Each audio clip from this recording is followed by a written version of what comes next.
Mathieu Yalich, il est chercheur consultant indépendant. Il explore et analyse les enjeux de communication des organisations dans le contexte de la transition écologique, communication responsable, communication RSE, éco-communication, publicité, environnement sont ses thèmes de prédilection.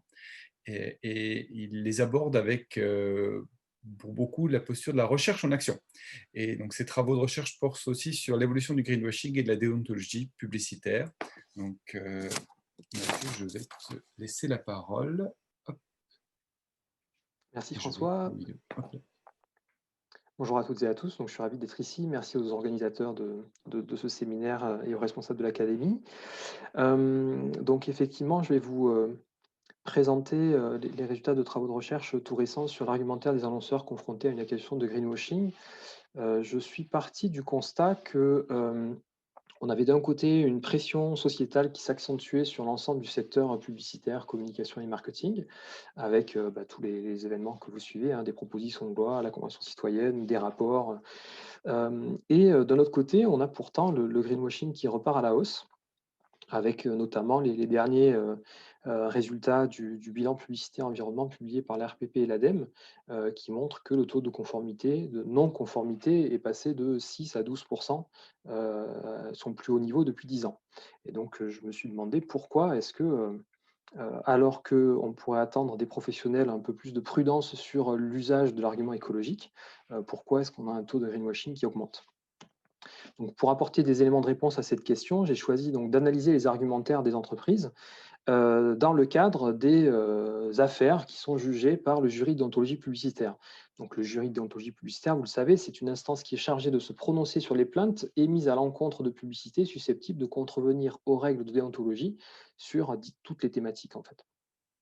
Donc, les avis du JDP sont publiés tous les mois et j'ai choisi la période d'une année entre septembre 2019 et août 2020, juste avant l'entrée en vigueur de la nouvelle recommandation de développement durable. Dans cette période d'un an, le JDP a rendu 78 avis, dont 25 relatifs à la recommandation de développement durable. Le premier objet des plaintes, c'est pour non-respect de l'image et de la personne humaine. Ensuite, on a la recommandation de développement durable. Et ensuite, on a tout un tas de plaintes qui sont relatives à d'autres aspects des règles déontologiques. Donc moi, je me suis focalisé sur l'analyse de ces 25 plaintes en greenwashing. Et différents secteurs étaient concernés, hein, mobilité, transport, agroalimentaire, énergie, électronique, mode et quelques autres thématiques. Et les plaintes ont été déposées en majorité par des particuliers, dont moi-même, et par des associations des ONG.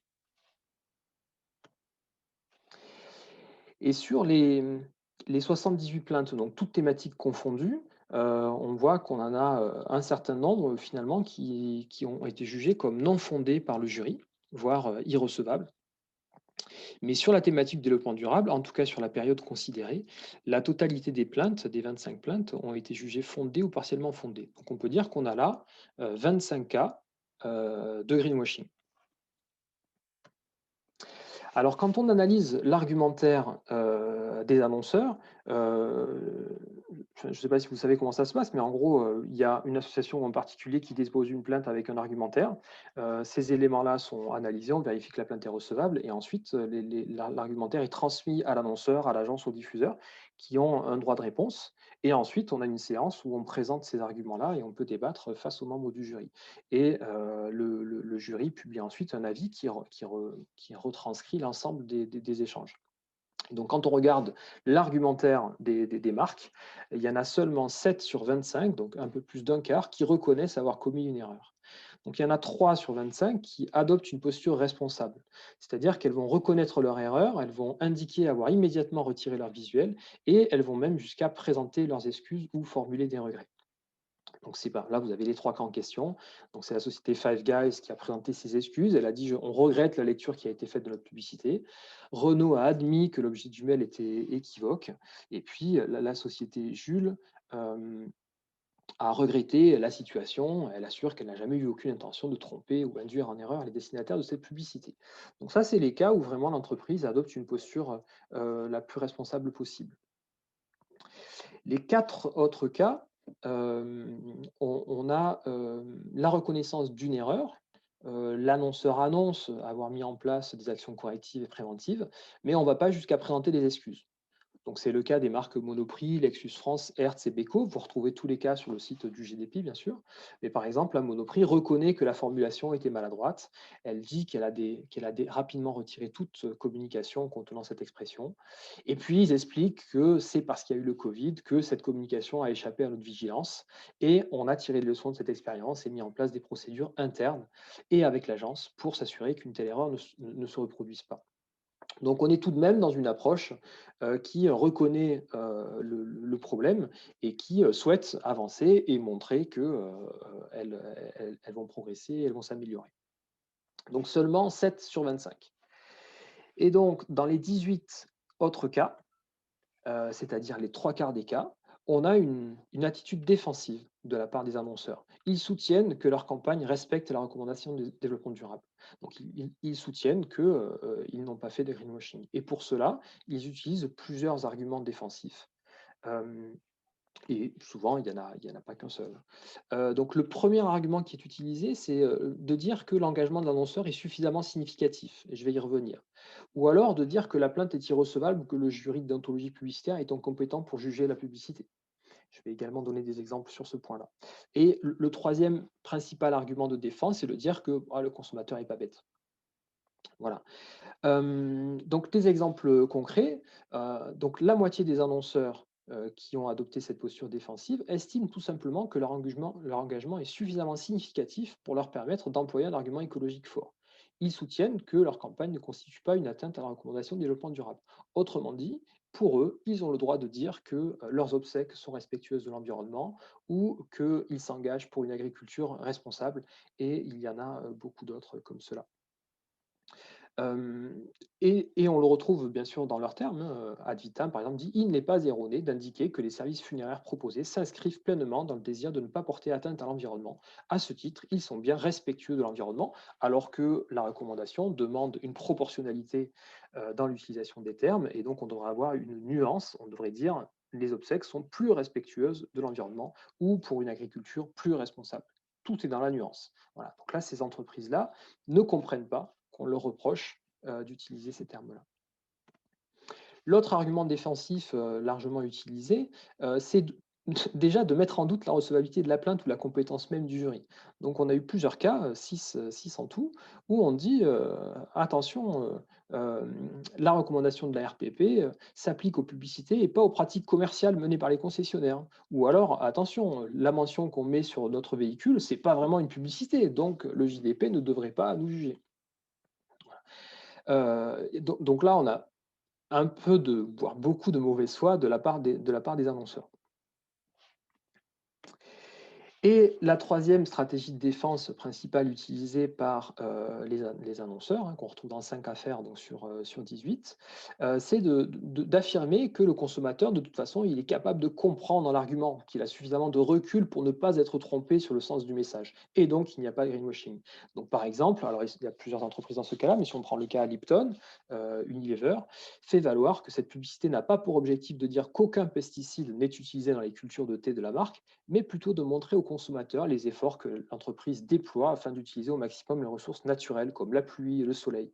Elle souligne qu'il n'est à aucun moment indiqué que sont utilisées exclusivement ces ressources naturelles, ce que le consommateur est de toute évidence à même de comprendre. Donc en gros, pas besoin de s'embêter avec la précision dans les arguments, puisque le consommateur fera la part des choses et qu'il n'est pas stupide.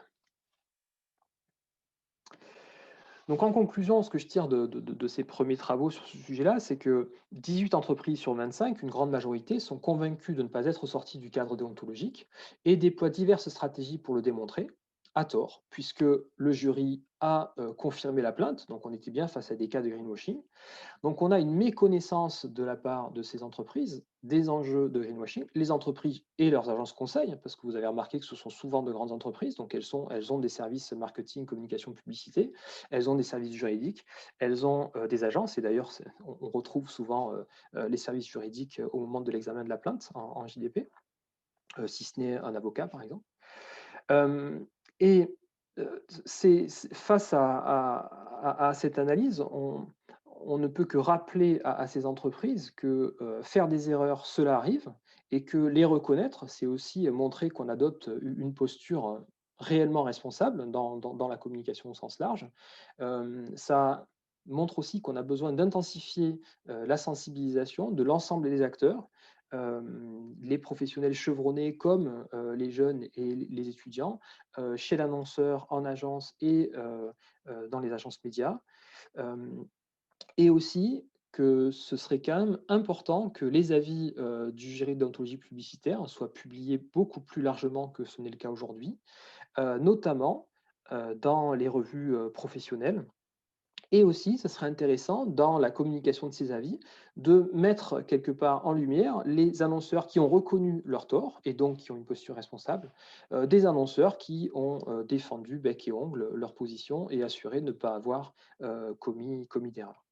Donc, on a là des pistes qui viennent renforcer celles qui ont été émises dans d'autres rapports aux publications. Voilà, je vous remercie de votre attention.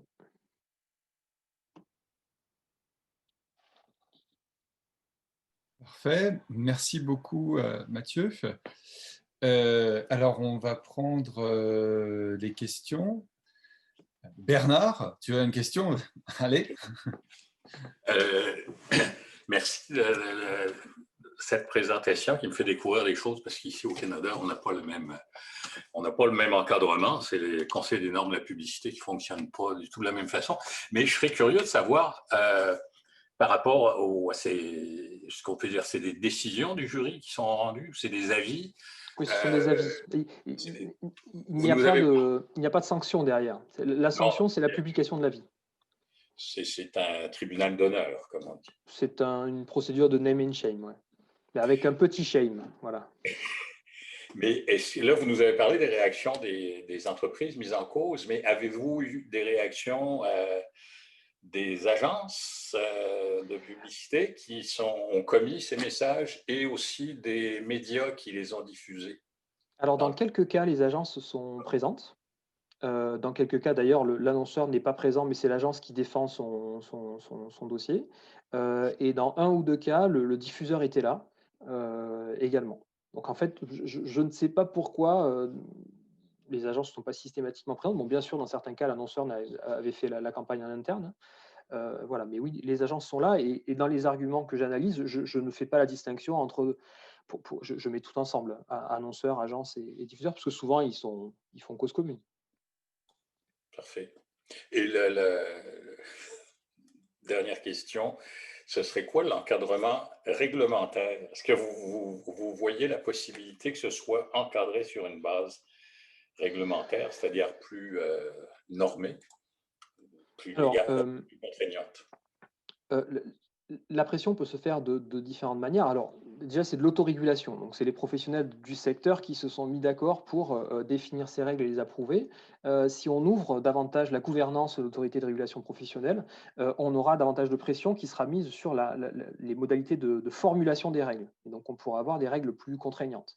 Et deuxièmement, si on agit sur la communication qui est faite de ces avis, on pourra avoir une pression en termes de notoriété qui sera plus grande en termes d'image.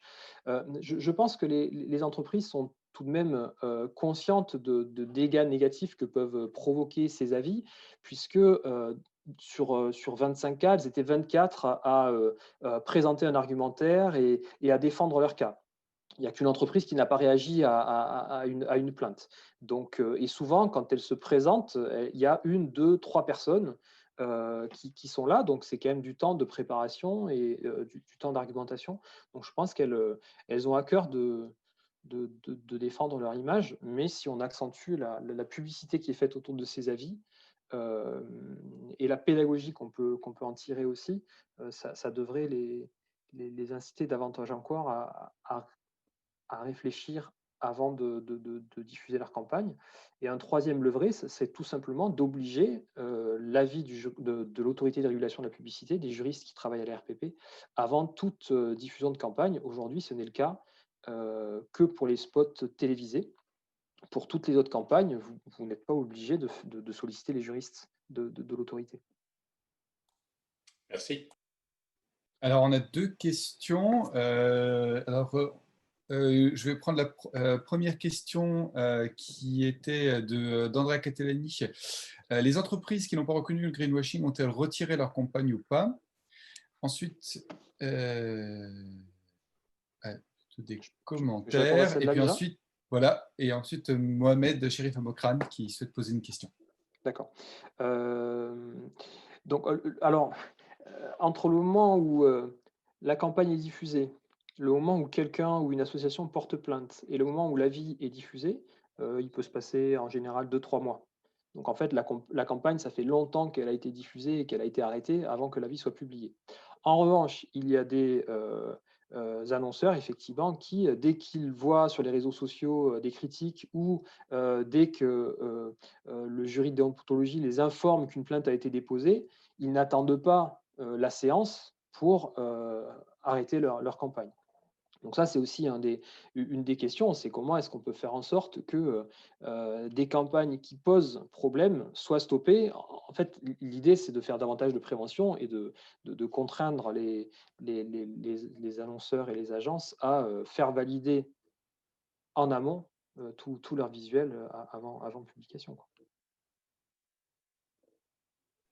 Mohamed, je vous en prie. Merci, bonsoir. En fait, moi, je me base sur, je me demande si on ne devrait pas se référer à la méthode de vérification de l'efficacité de la publicité. Je m'explique. Du moment que les annonceurs, pour voir si leur publicité a fonctionné ou pas, si elle a atteint ses objectifs, ils font un prix.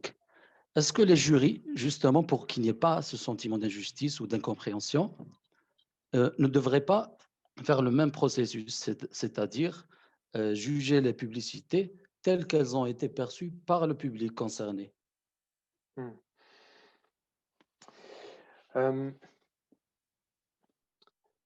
Euh, c'est vrai que c'est pas un sujet qu'on a abordé. Pour participer à la fois à des, bien sûr aux auditions lors des plaintes, mais aussi lors de la rédaction du rapport publicité environnement, avec les juristes, de la RPP en tant qu'experts nommés par l'ADEME, on a des discussions régulièrement sur, l'interprétation de telle ou telle campagne, de tel ou tel message. Donc c'est vrai qu'on est plusieurs autour de la table et parfois nos interprétations divergent. On ne va pas jusqu'à prendre un panel effectivement et tester la campagne. Ça me semblerait assez coûteux et assez long. Donc est-ce que ça, qui paierait pour ça et est-ce que ça viendrait servir en fait le, le dispositif? J'en suis pas certain, mais après, il y a des règles qui sont en place. Ce n'est pas non plus au public de juger si elles ont été respectées ou pas. On a des juristes pour ça et c'est le travail c'est le travail à la fois de la RPP et puis du jury d'ontologie publicitaire de le faire. Alors, merci pour ces réponses. On a deux questions. Alors, il y a eu visiblement, ça a suscité le débat au travers des commentaires. Je pense qu'on y reviendra à la fin. On va reprendre encore une question d'Elisabeth. Vous avez dit qu'une méthode pour lutter contre le greenwashing serait de sensibiliser entre autres les étudiants. Comment faire ceci selon vous? C'est une bonne question pour certains d'entre nous qui sont C'est pédagogues. déjà intégrer davantage d'interventions sur le thème de la communication responsable et plus largement, c'est d'accompagner, de sensibiliser, de former l'ensemble des intervenants en université, en école, qu'ils soient titulaires ou vacataires, pour faire en sorte que les enjeux de responsabilité de transition écologique soient intégrés dans l'ensemble des cours. Donc ça va prendre du temps. Ce qu'on voit quand même, c'est qu'il y a de plus en plus d'interventions, de modules spécifiques sur la communication plus responsable. Et on espère que d'ici à quelques années, ce sera une thématique qui sera complètement intégrée dans les formations sur nos métiers, qu'on ne pourra pas faire autrement que de parler enjeux écologiques du début à la fin de nos formations. Bien. Alors, deux autres questions. On a 2 minutes parce que la prochaine intervention sera en vidéo, donc on peut se permettre de prendre 1 minute de plus pour y répondre. Que dire du principe même de publicité pour des produits à fort impact carbone? La vérité de la pub n'imposerait-elle pas plus d'affichage dans l'empreinte carbone? C'est les sujets qui sont actuellement en débat, et dans les différents rapports qui ont été remis ces derniers mois, il y a effectivement l'obligation de publier un impact carbone, sur les publicités. Je mettrais 2 bémols à ceci. Je pense que globalement, l'affichage environnemental va dans le bon sens. Toutefois, le carbone, c'est un indicateur. Il y a d'autres, impacts, environnementaux et sociaux, à prendre en compte. Et deuxièmement, c'est que, la lecture d'une publicité, si un élément est mis en avant, le lecteur, on va dire, le public aura tendance à penser que c'est un argument favorable et pas défavorable, d'où, peut-être un impact carbone avec un code couleur pour bien comprendre que, quand c'est vert, c'est mieux que quand c'est rouge, comme on l'a vu sur d'autres, sur le Nutri-Score ou sur les étiquettes énergie. Donc c'est un sujet qui devrait sortir, en début d'année prochaine, je pense. Et alors, dernière question, ensuite on attaquera la présentation suivante de David Oui, je pourrais Laurent. répondre par chat aux autres. Voilà. Le greenwashing est ici défini comme le respect de la recommandation de la RPP. Celle-ci est très restreinte. D'autres définitions sont-elles utilisées par d'autres acteurs? À titre personnel, pour moi, le greenwashing, c'est l'utilisation abusive de l'argument écologique, quel que soit, le support utilisé, que ce soit sur un packaging produit, sur un site web, sur un lieu de vente ou bien sûr dans une publicité. S do donc ça, en tant que public, on est exposé à l'ensemble de ces messages-là. Donc on attend une cohérence de la part des annonceurs sur tous ces supports-là. Ensuite, quand on veut analyser certains cas, précis, on est bien obligé de se référer à, une définition, normative et il se trouve que ce sont les règles déontologiques, fixées par la RPP. Donc c'est pour ça qu'on resserre sur ce thème-là. Mais moi, je suis favorable à, une définition large et à une application beaucoup plus large, des règles déontologiques, notamment sur le packaging produit. Quand on fait ses courses, on voit une multitude de labels qui sont auto-décernés, on a l'impression d'acheter, des discours, on a l'impression d'acheter un produit responsable, alors qu'il ne l'est pas du tout, on n'a aucune preuve. Juste voilà, et comme le dit Valérie, ce sont des sujets qu'on a traités dans le dernier guide ADEME sur la communication responsable et j'invite tous ceux qui sont intéressés par cette thématique à se le procurer. Très bien. Merci beaucoup, Mathieu, pour cette Merci. présentation et pour ces questions à vous également. Alors, la prochaine présentation sera faite donc en vidéo par Jeanne Guyenne.